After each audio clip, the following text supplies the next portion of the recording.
Eu estou andando para cá, para primeiro me aproximar do Fernando Nakagawa e dar as boas-vindas, mas principalmente para receber o ministro do Trabalho e Emprego, Luiz Marinho, que está à frente desta proposta de regulamentação da atividade dos motoristas. Ministro, muito obrigado por estar conosco aqui no Brasil Meio-Dia. Queria que o senhor falasse de como vai funcionar esta linha de crédito e quais são os desafios atuais para conseguir fazer andar a regulamentação no Congresso Nacional. Queria comentar você, Yuri, Fernando, os telespectadores, agradecer a oportunidade. Primeiro, é importante a gente falar bastante sobre o projeto. Se o projeto virar lei, é ideia, encaminhei essa sugestão ao presidente Lula, não é uma decisão ainda, mas seguramente o governo terá condições de pensar uma linha de crédito para oferecer aos motoristas de aplicativo, como tem os taxistas, o direito de acessar uma linha de crédito que fique mais barato, pensar a retirada de impostos, tal, que joga o preço lá para baixo, para criar a condição deles terem acesso a um carro mais barato para poder melhorar a sua condição. Mas é fundamental, Yuri, que as pessoas entendam o projeto. Primeiro, o projeto de lei não é uma imposição do governo, isso aqui é um resultado de construção de uma mesa tripartite, onde teve 15 lideranças de trabalhadores, 15 lideranças empresariais e o governo coordenou os debates, é um entendimento entre partes. Tem algumas questões que o pessoal não está, talvez, entendendo, compreendendo. Como funciona um projeto de lei? Ela vai para o Congresso pode aperfeiçoar. Então, se tem algo que o pessoal não... Por exemplo, o pessoal, às vezes eu encontrei na quinta-feira um grupo de trabalhadores de aplicativo, discuti bastante, e no final eles saíram bastante convencidos que o projeto tem algumas, na visão deles, algumas necessidades de ajuste. Não é problema, o Congresso pode perfeitamente... Quais seriam, por exemplo? Ajustar. Eu só chamei a atenção deles que falam assim, por exemplo, a remuneração se dá por hora ou por quilômetro rodado? Eu falei, olha, se os motoristas acharem que é melhor por quilômetro rodado, o Congresso pode substituir, em vez de hora, quilômetro rodado. Agora fala assim, analisa direito e vê se quilômetro rodado de fato é melhor. Porque pensa a cidade de São Paulo, a tua remuneração, você por quilômetro rodado, fica parado 1 hora no trânsito. Você não está sendo remunerado, você não está rodando. Percebe? Então, tudo isso é preciso discutir bem, porque assim, o que está acontecendo de fato? Como é o governo que lançou, eu estou contra. Essa postura pode estar em prejuízo a você. Então, o que eu peço? Tanto aos motoristas, às motoristas, como o parlamento. Estude o projeto, entenda o projeto. É isso que estão dizendo ou não? Por exemplo, eu vou ganhar salário mínimo. Não é verdade, o salário mínimo é tão somente usado como referência para a contribuição à Previdência. Aí me deve falar assim, mas o governo quer arrecadar. Não, o governo não quer arrecadar absolutamente nada, é um novo imposto. Não, não é um novo imposto. É contribuição ao sistema previdenciário. Para você ter proteção, você tem que contribuir. Por exemplo, esse jovem que faleceu no acidente com aquele boyzinho do Porsche. 3 filhos e a esposa. Se não tiver contribuindo com a Previdência, não tem nenhuma cobertura. A Previdência é para lhe socorrer, para lhe proteger. Por exemplo, segunda-feira alguém amanhece com dengue. Você começou a trabalhar, fica uma semana sem trabalhar. Quem repõe as tuas horas não trabalhadas se você não tiver cobertura previdenciária? A Previdência é para cobrir esses dias teus. Se você sofre um acidente, enfim, morte, acidente, licença maternidade da motorista, tudo isso a Previdência dá cobertura. É disso que nós estamos falando. Não é o contrário. Os 32,10 é pouco, eu estou ganhando mais, eu ganho 7 mil reais. Que bom. Agora, segundo as pesquisas, nós temos 12% no Brasil que ganha 4 mil mais, 16% da região sudeste que ganha 4 mil mais. Se você ganha 7, você está lá no topo de poucos. Muito bem. O que é os 32,10? 32,10 é a remuneração mínima. Portanto, se você está ganhando 7 com a remuneração mínima, seguramente você vai passar para 10, para 11, para 12, sei lá quanto você vai passar. Porque as empresas não poderão remunerar abaixo de R$32 de momento. Aí tem gente que fala assim, vai falar para mim na quinta-feira santa. Isso vai virar teto. Ora, se virar teto, se as empresas botar todas as corridas a R$32,10, ela estaria descumprindo caso o projeto seja aprovado. Descumprindo a lei. Portanto, os auditores fiscais de trabalho vai toque na empresa, multar, autuar, enquadrar, tá certo? Então é o seguinte, eu estou aqui dando garantia a você. Leia direito o projeto, entenda o projeto, vamos tirar as dúvidas, porque se é verdade que você ganha 7 mil reais, você ganha 6 mil reais, você vai ter uma remuneração maior. Os 32,10 vezes um cálculo, 8 horas por dia, por 5 dias da semana, você trabalha mais que isso, você trabalha mais de 8, você trabalha mais de 5 dias da semana. Mas isso para fazer um cálculo, isso daria 176 horas. 176 horas vezes 32 dá 5.549, ok? E a contribuição à Previdência é 7,5% do salário mínimo, ou seja, R$99. Portanto, se você na remuneração mínima, 3 horas de trabalho, você pagou a Previdência, o resto é para você. Porque as empresas estão pagando 20% para a Previdência Social para você não ter que pagar mais. É disso que se trata. Ministro, só pedindo antes de passar a palavra para o Naka, bem rapidinho, a questão da urgência do projeto, que está lá na Câmara e, se não for colocado, vai travar a pauta da Câmara. Isso já está acertado que vai ser mantida a urgência? O senhor conversou com o presidente da Câmara, Arthur Lira, a esse respeito? Ou pode ser que o governo, para conseguir facilitar a aprovação, retire a urgência do projeto? Veja, nós estamos no diálogo. Você tem um projeto que o governo analisa como muito importante. Mas nós temos que convencer os motoristas, convencer os parlamentares, que pode estar mantido ou não a urgência. Por enquanto é mantido. Não tem o debate comigo, pelo menos, de retirada da urgência. Agora, eu não conversei com o Arthur Lira, porque encarregado de governo para dialogar com o presidente da Câmara não sou eu.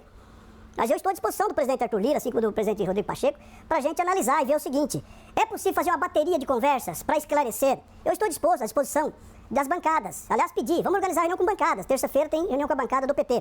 Teve reunião com liderança de governo, recentemente. Fiz uma reunião com os assessores parlamentares da federação que compõe com o PT. Mas estou à disposição para toda a assessoria de todos os deputados, de todas as bancadas, para a gente conversar e esclarecer. Porque eu acho que se a gente esclarecer, a gente facilita o entendimento e pode facilitar, inclusive, a mudança de opinião. Por exemplo, essa quinta-feira, uma senhora liderança dos trabalhadores disse o seguinte: mas, ministro, o projeto de lei autoriza nos punir sem motivo. Eu falei, mas aonde está escrito? Porque se tiver alguém errou, vou mandar mudar. Ela falou, no artigo tal, eu falei, você tem? Daí, eu tava no celular dela, abriu, começa o artigo assim, é vedado. Eu falei, isso aqui tá dizendo que é proibido. Ah, é? Mas te falaram errado, te falaram uma mentira. Tem uma onda aí de Tem uma fake onda de news, mentira colocada, levando os trabalhadores à interpretação equivocada. Então, meu pedido é, leia o projeto, tem dúvida, nos chama. Estou pedindo para os sindicalistas fazerem isso, os nossos superintendentes em cada estado entrar no jogo para conversar, para esclarecer. Tenho certeza que se as pessoas estiverem esclarecidas, ficará a favor do projeto. Ministro, conversando com os motoristas, muitos pedem ou gostam muito do valor da flexibilidade de horas, de dias de trabalho. Seria possível ter neste projeto uma adesão opcional a este regime? E aí a diferença ficaria clara entre os que estão no regime e os que não estão no regime? Veja, o projeto garante total flexibilidade. Mas a adesão opcional é possível? A essência do projeto que eles pediram ao presidente Lula em campanha são três coisas. Ter transparência, tem. Ter direitos, tem. E ter flexibilidade, ou seja, ter autonomia. Qual autonomia? Autonomia da escolha do seu horário, de qual plataforma que vai trabalhar, você vai prestar serviço para 2, 3 plataformas. Mas a adesão ao regime poderia ser opcional, ministro? O regime da Previdência, está dizendo? Isso. Veja, você está falando de uma regulamentação. Se é optativo, não precisa de lei. Se é optativo, a empresa pode optar e os trabalhadores, não precisa de lei. Quando a lei fala, ela cria uma nova categoria de autonomia de autônomo com direito. Que um direito que vai além do autônomo normal. Que tem o direito à organização. Ah, mas eu sou obrigado a ficar sócio sindicato? Não. A Constituição Federal garante a todos os trabalhadores e trabalhadoras o direito à liberdade de escolha. Você vai ser ou não vai ser, a depender de você. Ninguém vai dizer para você está obrigado a se filiar a um sindicato. Não. Agora, a transparência, porque assim, a lei garante uma outra coisa. Todo ano, o reajuste das tarifas, tá certo? É amarrada com a política do salário mínimo. Então, o reajuste vai ser acima da inflação. Mas você pode, a categoria pode, a luta, para aumentar ainda mais. Portanto, as informações são essenciais para isso. Qual a informação? Todo mês a empresa tem que dar o seu extrato, de quanto você percorreu, quanto você foi remunerado, quanto que o passageiro remunerou a plataforma, quanto que ela reteve, tudo isso para você dizer assim, espera um pouquinho, nós merecemos ganhar mais porque a empresa está retendo muita participação do que o passageiro está pagando, ou reduzir o passageiro. Então todo esse debate de transparência vai ajudar a equacionar esse conjunto de questão que seguramente seria muito positivo, não somente para os motoristas, mas para os passageiros e para o Brasil. Ministro, deixa eu aproveitar a sua presença aqui no nosso estúdio para uma outra discussão que envolve FGTS, NACA me ajuda aqui nisso. Ontem a Advocacia Geral da União passou a defender ali a correção mínima do Fundo de Garantia pela inflação. Ao mesmo tempo, o senhor tem feito uma defesa ali de acabar com o saque aniversário. O senhor considera que são coisas diferentes, exato. Mas queria ouvi-lo sobre as duas coisas. Tem uma ADI, foi ajuizada no Supremo Tribunal Federal em análise pelo Supremo, que nós estamos aguardando e respeitamos a decisão que o Supremo tomar. O que tem o debate é o seguinte, o Fundo de Garantia, ele tem tarefas constitucionais. Uma delas é a proteção no infortúnio do desemprego do trabalhador. E tem a tarefa de ser um fundo de investimento para habitação especial, para saneamento e infraestrutura. Onde tem saneamento no Brasil, mais de 90% passou por financiamento direto do Fundo de Garantia. Então tem uma importância social extraordinária para o Brasil. E habitação, Minha Casa Minha Vida, os milhões de habitação que nós construímos, no governo Lula 1, 2, Dilma, e agora Lula, os governos que passaram nesse período, grande parte é responsabilidade do Fundo de Garantia. Então isso é fundamental, a preservação do fundo. O que estava em debate é o seguinte, a remuneração do fundo era questionada por trabalhadores dos sindicatos com razão. Houve uma mudança na lei de 2017 que estabeleceu o seguinte, além do TR+3, é preciso que o fundo todo ano esteja obrigado a reunir o seu conselho e decidir a distribuição do resultado do ano. Passou a ser feito. Então tem ano, de lá para cá, teve ano que ficou acima da inflação, teve ano que ficou próximo ali. O que o nosso ministro Jorge Messias peticionou ontem, de acordo com as centrais sindicais, que fez uma carta dizendo, nós estamos de acordo com isso, estabelecer reajuste de futuro. Ou seja, o TR+3 mais distribuição dos resultados, que garanta, no mínimo, o IPCA, no mínimo. Então pode ser mais, não pode ser menos. E vamos imaginar que tenha um ano que o TR+3 mais distribuição não atingiu o IPCA. Como vai ficar? O Conselho, está na petição, de acordo, que o Supremo possa decidir por aí, esse é o nosso pedido, que o Conselho terá a obrigação de pensar a forma de garantir o mínimo de IPCA. Evidente, o Conselho, o que vai fazer? Ele vai reunir e vai estabelecer. O ano que o resultado dê mais, ele vai reservar um pedaço para ter uma proteção, um colchão, para garantir quando der menos, quando não atingir o IPCA. É um mecanismo para desincentivar o saque antecipado da FGTS. Isso não tem nada a ver com o saque. Mas acaba ajudando. Não tem. Isso é coisa completamente diferente. Eu estou falando... O saque, está entendido isso? Sim, Muito bem. Isso é para garantir a remuneração que não fez aquela remuneração abaixo da inflação e tal, que, convenhamos, o trabalhador tem o direito a olhar para o seu patrimônio do Fundo de Garantia e ver ele crescendo, acompanhando o desenvolvimento do país. A questão do saque aniversário é outra questão completamente diferente. Foi criado no governo anterior o direito ao saque aniversário. E a partir do saque aniversário, o direito a alienar o fundo. Então tem trabalhadores que fez alienação de parcelas de 10 anos. Então antecipou 10 anos, aqui tomou um empréstimo e viajou, fez festa, arrumou a casa, vestiu o que o trabalhador desejou. Muito bem. Só que nessa situação, hoje, a lei diz tem a ordem de 8 milhões e pouco de pessoas que foram demitidas desse processo. Ele fez adesão ao saque aniversário, só que foi demitido. Aquela garantia para proteção no infortúnio do desemprego, ele tem negado hoje pela lei. que criou o saque aniversário. Então, eu recebo todo dia nas minhas redes sociais, ministro, quando você vai ver? Pelo amor de Deus, eu tenho 30 mil reais no meu fundo. Eu fiz uma alienação de 10 mil. Portanto, eu tenho 20 mil líquido, que é meu de direito, líquido certo. E eu não posso sacar porque a lei proíbe. Essa pessoa está errada? Ela está certíssima, tem razão. Só que se eu não mudar a lei do fim do saque aniversário, eu não consigo conceder a ela o direito legítimo dela. Entendeu o problema? Sim. Ah, mas é o seguinte, ô ministro, mas se fizer isso, o senhor vai acabar com o direito do trabalhador de ter acesso a um crédito mais barato. É um problema. Então, como nós vamos solucionar isso? O trabalhador privado não tem acesso, na sua grande maioria, ao consignado a partir da folha de pagamento que os servidores públicos têm, que os aposentados e pensionistas têm. Porque quando foi criado em 2003, por sugestão minha, inclusive, ali naquele mecanismo, você não tinha tecnologia que temos hoje, e para o trabalhador privado ter acesso a essa ferramenta de um crédito mais barato, dependia de um convênio do empregador com a instituição financeira. E os empregadores não fizeram. Então, nós vamos propor, nesse mesmo projeto, essa ideia, de criar o consignado a partir da ferramenta de gestão do e-social. Porque aí você cria a condição de oferecer ao trabalhador, a todos os trabalhadores, inclusive as trabalhadoras e trabalhadores domésticos. Ele amplia, além das relações do contrato formal, vai para tudo que está no e-social, tem a possibilidade de recorrer a esse empréstimo a partir da sua folha de pagamento. Muito bem. O e-social cria a gestão disso. Como vai funcionar, ministro? Bom, vamos imaginar que eu desejo fazer um empréstimo. Eu vou informar a plataforma qual é o meu salário, qual é o meu tempo de casa, qual é o meu empregador.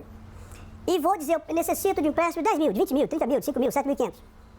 Essa informação vai para todas as instituições financeiras, todas. E toda instituição financeira pode fazer a oferta a esse trabalhador. Vai me ofertar.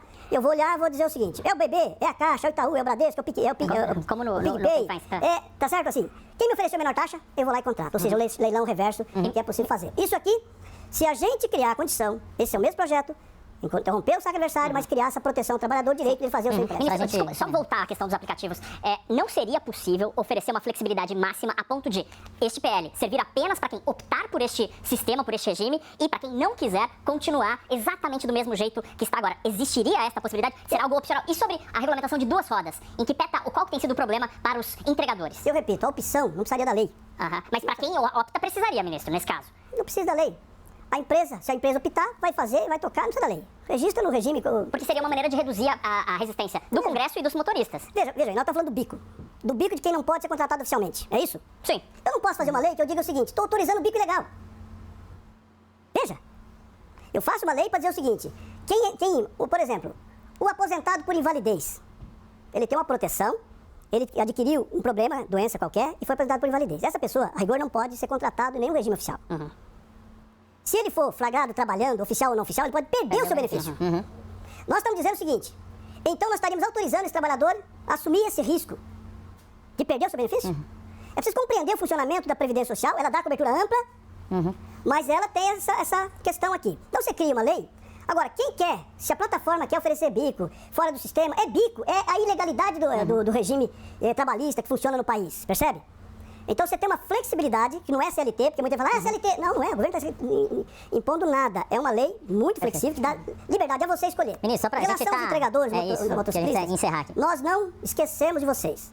As empresas de plataforma, de entrega, saíram da mesa em determinado momento porque não concordaram com as exigências de patamares que os representantes dos motociclistas em mesa reivindicaram. As empresas saíram que não dava para topar. Então é o seguinte, consolidamos dos motoristas, se aprovada a lei, nós vamos botar toda a carga para também discutir com os motociclistas que estão nos cobrando, querem retomar a mesa, nós vamos retomar a mesa, tenho certeza disso. Ministro Luiz Marinho, ministro do Trabalho e do Emprego, muito obrigado aqui por ter podido participar conosco aqui do Brasil Meio Dia. Naca também, obrigado, uma boa tarde, um bom fim de semana. Agradeço a vocês e os nossos telespectadores, um forte abraço.